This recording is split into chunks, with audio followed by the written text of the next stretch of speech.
Ekrandan uzoqlashmang. Hozir sizlar bilan tushlar haqidagi qiziqarli ma'lumotlarni birgalikda ko'rib chiqamiz. Odamlar har kecha 4-6 tadan ko'proq tush ko'radi.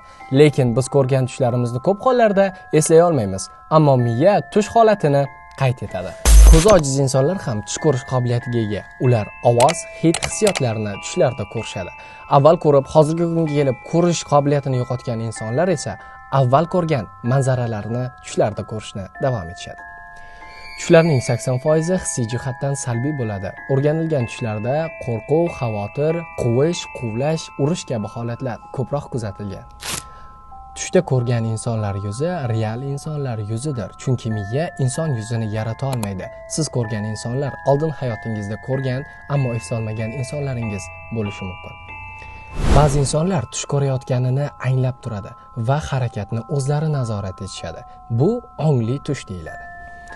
Ba'zida tushlar shifo bo'ladi.